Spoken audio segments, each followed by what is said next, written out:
తప్పులు చేశాను సార్. నేనే కాదు, మధ్యతరగతి కుటుంబంలో పుట్టిన ప్రతివాడు ఈ తప్పులే చేస్తున్నాడు. ఎందుకంటే బుర్ర నిండా ఆశలు, ఇంటి నిండా కష్టాలు, పెరిగిన ధరలు, తరగని బాధలు.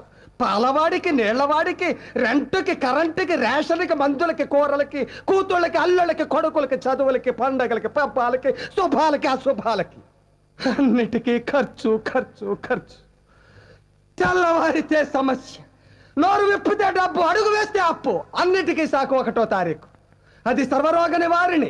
1వ తారీఖు 1వ తారీఖు అని 30 రోజులు ఎదురు చూస్తాను సార్. చివరికి అది ఇలా వచ్చి అలా వెళ్ళిపోతుంది. వరద బాధితులను ఆదుకోవడానికి హెలికాప్టర్ వచ్చి వెళ్ళిపోయినట్టు.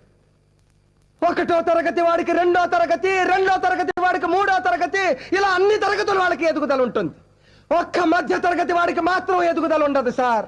ఒక్కడు రెక్కలు ముక్కలు చేసుకుని సంపాదిస్తుంటే 10 మంది అడ్డగాడిలా కూర్చుని తినే దౌర్భాగ్య